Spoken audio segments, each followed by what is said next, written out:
This is Bill Brady doing another recording for the Kingship course. This particular recording is in the category of sharing and giving and receiving. And this particular recording is entitled Buy, Don't Sell. So I want to show you a verse in Proverbs 23, verse 23. Buy the truth and do not sell it. Also wisdom, instruction, and understanding. So buy the truth and do not sell it. Also buy wisdom and instruction and understanding, and don't sell it. Very interesting verse.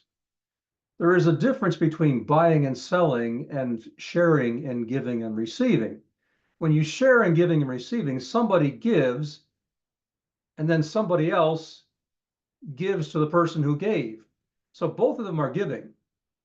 And giving is something you do out of love. With buying and selling, the person who is going to sell sets a price and sells what they're selling at the price to the buyer. The buyer doesn't get that something until they pay for it. Then the seller gives it to them.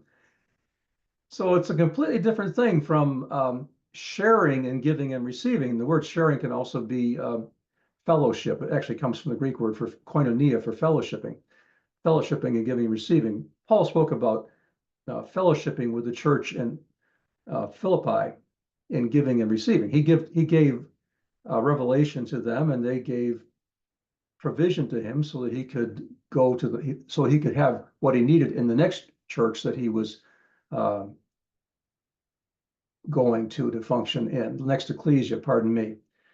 So that's giving and receiving. First person gives, the second person receives, the second person gives, and the second person receives. It's both giving. But with buying and selling, you have to pay first before anything is given to you. And the thing about buying and selling is that it's not the highest blueprint. It's the motive for buying and selling is financial profit. Now, there are a lot of people out there that are selling revelation on the internet. I understand why they do it. It's because there is no real community between those that are giving revelation and those who are receiving revelation. So people just end up receiving the revelation and they don't do anything to give back to the person who did the work to get the revelation to begin with. It's not like a local church where you have a pastor and every pastor's got a salary and everybody in the church is contributing toward the salary. You know, when that pastor comes to your house and does some counseling for you, or you go to his office, you don't have to necessarily pay him for the counseling because you're already supporting him by giving money to the church that then gives the salary to the pastor. But it's completely different on the internet. The person who's providing the revelation frequently does not have anybody that's giving them a salary and nobody that's actually even giving back to them for the revelation they're providing. So there's a temptation to sell the revelation, and a lot of folks have done that, and I understand why. It's because if you don't do that, you get nothing for the revelation you're giving out, and then you got to go to work to make a living so you can give free revelation to everybody. It's just not the way to do things, and it doesn't work for the person who's producing the revelation. Now, please understand, revelation is freely given to the person who's receiving it. But the person who's receiving it does have to do some work to receive it. And in the process of teaching it or writing it or sowing it is work. And the scripture makes it clear that the worker deserves his wages. So here's the thing. The scripture says, buy the truth and do not sell it.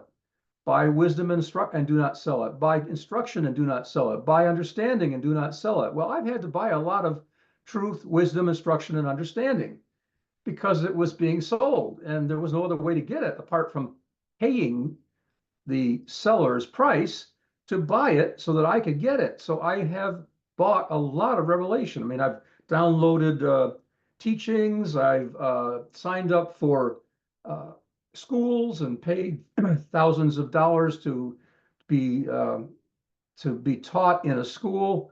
Uh, Other things, probably um, $50,000, $100,000 of money that I've spent in my lifetime buying truth out of wisdom, instruction, understanding. If I had to guess, uh, buy the truth and do not sell it. So this is what I'm doing. I am giving truth. I am not selling truth. I am convicted. I have a conviction from Scripture that I'm not supposed to sell truth, and I've not bowed to the temptation to sell it because of need or anything else, or a sense of justice or fairness. I've just stuck with not selling it. And so what I'm doing as part of this course is teaching you the biblical principles so that at some point you will turn around and start giving financially to me in return for the revelation that I'm giving to you. I started with this whole walk in 1978, and you can do the math on that. It's over 40 years that I've been accumulating truth and learning how to receive it and so on. Okay, so buy the truth and do not sell it.